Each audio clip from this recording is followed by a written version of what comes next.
Bonjour les amis, on est très heureux de vous retrouver pour une nouvelle semaine, une nouvelle série sur un sujet particulier. Et cette semaine, on va partager avec vous les défis auxquels nous faisons face en tant que famille pastorale. Et comment est-ce que de ces défis-là, cela pourrait être aussi une source d'encouragement pour vous qui nous suivez et nous regardez tous les jours. Donc sans plus tarder, je laisse la parole à Olivia qui va vous partager le premier défi qui la concerne d'une manière assez personnelle. Bonne écoute à vous. Pour aujourd'hui, j'aimerais vous parler le fait d'être une épouse et en même temps une femme de pasteur. Ces deux choses, on ne peut pas les dissocier. Même si peut-être la femme s'est mariée avec le mari sans qu'il était dans le ministère, mais après le mariage, il a eu son appel, donc il a fait ses études et maintenant il est pasteur. La femme dit, je me suis mariée avec l'homme, mais pas avec le ministère. Malheureusement, les choses ne peuvent pas se passer comme ça. Parce que quand la femme ne veut pas entendre parler du ministère, ça handicape le travail de son mari. Je ne peux pas dire que je suis la femme de Wesley Naidoo et je ne suis pas la femme du pasteur Wesley Naidoo. C'est incohérent, n'est-ce pas? Donc, que je suis déjà au courant avant ou après le mariage que mon mari est pasteur, je suis l'épouse et aussi la femme du pasteur. On le sait très bien que le pastorat n'est pas un travail comme un autre, c'est un ministère. Le ministère ne concerne pas seulement le mari, mais ça concerne le couple pastoral. Je prends un exemple simple pour m'exprimer. Prenons l'exemple d'un médecin. Le médecin, il est le médecin.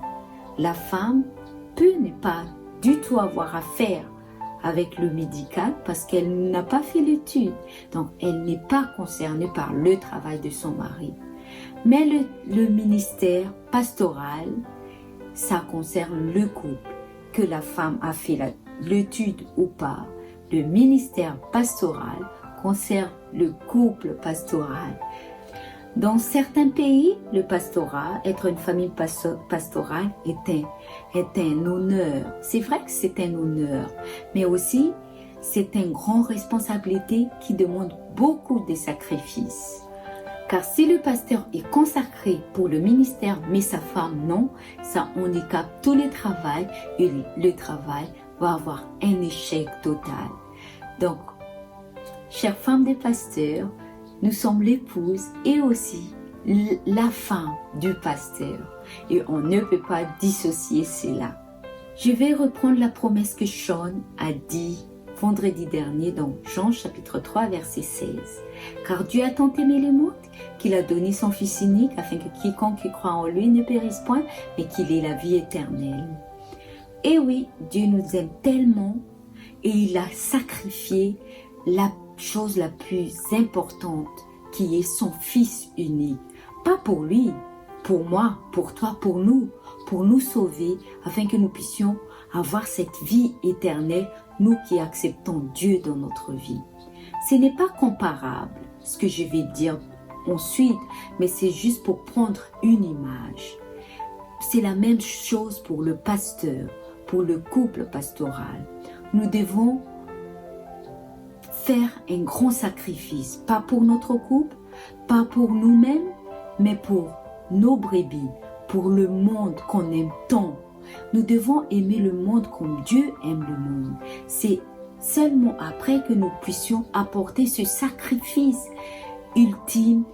Et ce sacrifice peut des fois avoir des impacts dans la famille, dans le foyer. Mais le sacrifice doit nous rapprocher de Dieu, doit rapprocher ce couple vers Dieu, doit nous élever vers Dieu pour qu'on puisse mener bien ce ministère, pour bien accomplir la mission que Dieu nous a confiée. En quoi ça nous concerne, nous qui ne sommes pas peut-être dans une famille pastorale, peut-être n'est pas un couple pastoral.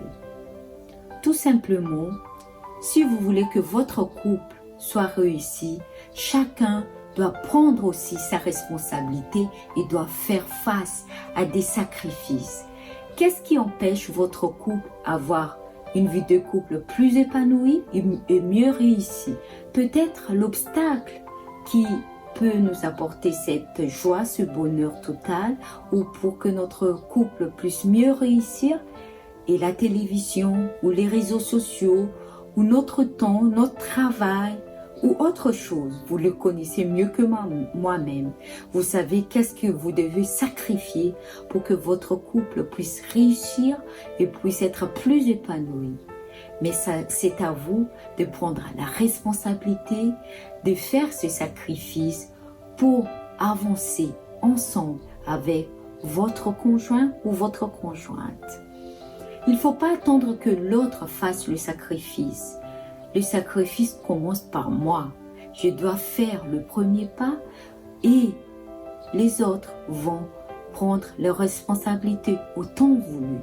Ou aussi peut-être le défi c'est que avant, quand vous vous êtes mariés, tout allait bien et un jour il y avait un accident, votre mari ou votre femme est maintenant sur une chaise roulante et que pour vous ça vous dépasse et que vous n'arrivez plus. C'est justement dans les difficultés que vous devez montrer cet amour que vous avez pour votre conjoint ou votre conjointe.